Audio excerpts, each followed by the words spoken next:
दोस्तों, भारत माता की जय, वंदे मातरम। मैं मुकेश विश्वकर्मा पंचाल आपके बीच नए नए मुद्दे लेकर अपनी चैनल आओ कुछ नया करे में हर रोज आता हूँ।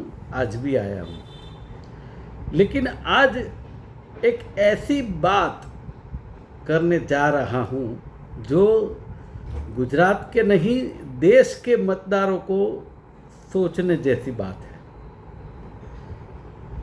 मोहन भागवत जी के बारे में। मोहन भागवत जी का नाम देश के सभी लोगों ने सुना होगा और गुजरात की जनता ने पर सुना होगा। उनके बारे में बात इसलिए कर रहा हूँ कि मोहन भागवत जी जो है आरएसएस के मुखिया है, राष्ट्रीय स्वयंसेवक संघ के बड़े नेता है और उस मोहन भागवत जी के बारे में इसलिए बात करना चाहता हूँ कि भारतीय जनता पार्टी की सरकार जो है वो बनाने में उनका अहम रोल माना जाता है। प्रधानमंत्री कौन बनेगा उसमें भी उनका रोल माना जाता है। ऐसे मौके पर जब 12 साल से भारत देश में भारतीय जनता पार्टी की एनडीए की सरकार चल रही, उसके मौके पर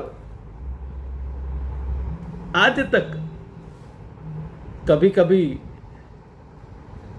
छोटा मोटा बयान आया होगा उनका,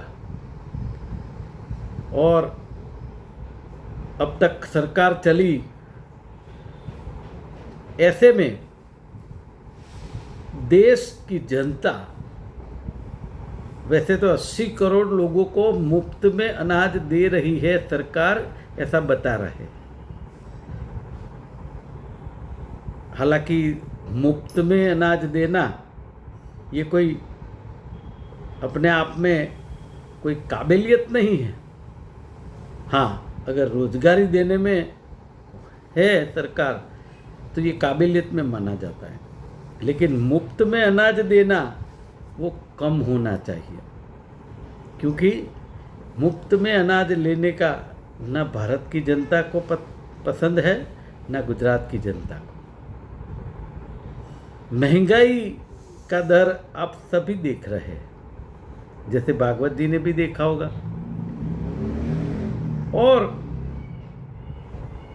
कई सारे कौभांड ये 12 साल में एनडीए की और भाजपा की सरकार ने निकले हैं। उस समय भी कुछ बोले नहीं भागवत जी। ये नल से जल योजना, उसमें बड़े से बड़े कौभांड बाहर आए हैं, उस वक्त भी कुछ बोले नहीं। कई सालों से जो एग्ज़ाम परीक्षार्थी जो होते हैं, विद्यार्थी जिनकी तैयारियां होती है स्टूडेंटों की, समयांतर पे बहुत सारे पेपर लीक हुए हैं, तब भी नहीं बोले हैं।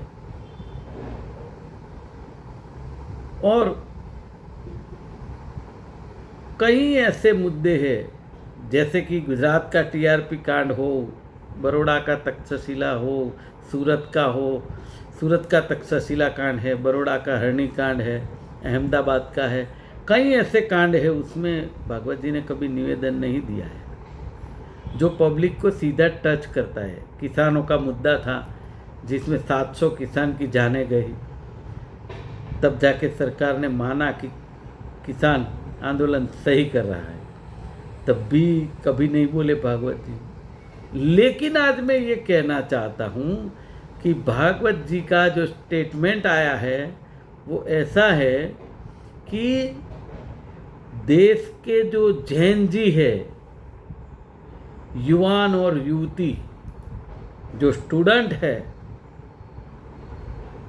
उन्होंने एक अपनी पीड़ा, जो पेपर नीट का लीक हुआ, उनकी पीड़ा जो थी, क्योंकि हर पेपर कोई भी परीक्षार्थी दे सकता है, लेकिन एक बार जो एग्ज़ाम हो उसमें पेपर लीक हो और वही एग्ज़ाम दोबारा ली जाए, तब कन्फ्यूज़न हो जाता है स्टूडेंट के मन में और उसकी मानसिकता पर सबसे बड़ा धक्का पहुंचता है।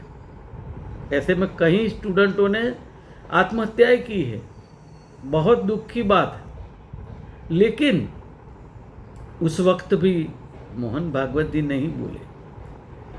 हाँ, लेकिन ये जो नीट के मामले में स्टूडेंट रास्ते पर आए, जैन जी रास्ते पर आए, और जैन जी जो थे और स्टूडेंट के थे, उनके माँ बाप, उनके वाली बोलते हैं गुजरात में, पेरेंट्स, वो बाहर आए, आंदोलन में जुड़े, तब जाके मोहन भागवत जी को लगा कि सरकार को कहीं ना कहीं मुश्किल आ सकती। तब जाके उनका स्टेटमेंट आया है कि जैन जी को समझना पड़ेगा, जैन जी की बात सुननी पड़ेगी और जैन जी को साथ में रखना पड़ेगा। और खुद प्रधानमंत्री जी कभी वैसे इमीडिएट वीडियो अपना बोल के नहीं रखते, उन्होंने भी 2-3 बार वीडियो रख दिया और पूरे देश में एक आंदोलन की पूरी लहर है, सरकार के प्रति एक आक्रोश है, क्योंकि ये बच्चों के भविष्य का सवाल है। सरकार ने कहा कि बहुत बड़ा और कड़क कानून बनाया जाएगा, लेकिन उस वक्त भी मोहन भागवत जी नहीं बोले कि कानून तो इस देश में बहुत है, लेकिन उसका इम्प्लीमेंटेशन जो है उसके ऊपर ध्यान देने की ज़रूरत है।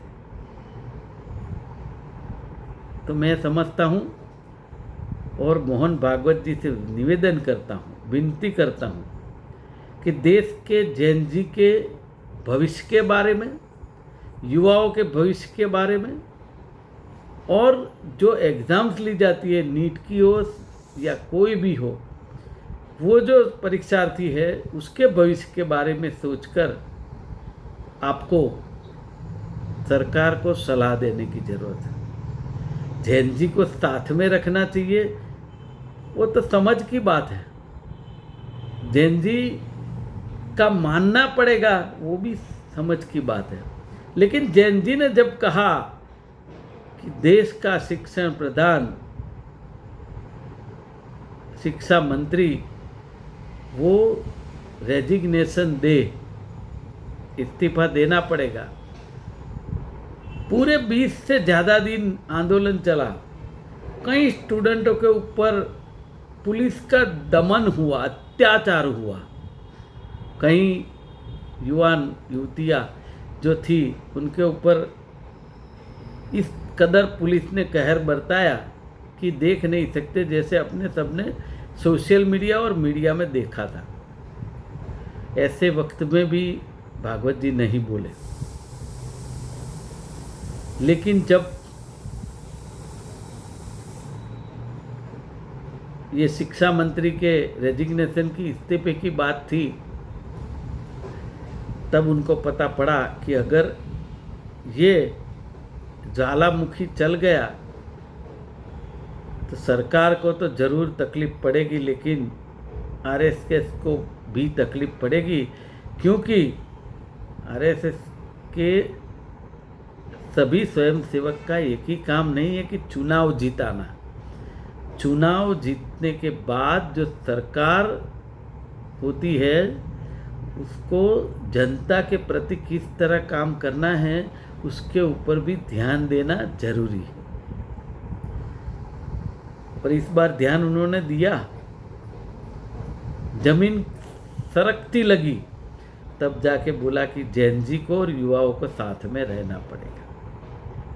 ये मैं इसलिए कह रहा हूँ कि इस देश में 12 साल में और गुजरात में 30 साल से एक की एक प्रॉब्लम चली आ रही है, उसका कोई उपाय इस सरकार के पास नहीं है। गुजरात में 30 साल से चल रही सरकार के पास महानगरों में जो बारिश में पानी भरता है, एक ही स्पॉट पर हर साल रोड टूटना, हर साल कौभांड होना, नल से जल हो या कोई भी योजना हो, देखने वाला कौन है? आज 2,11,000 करोड़ जीएसटी देश की जनता जब दे रही है और मत दिया है, वो तो अलग बात है।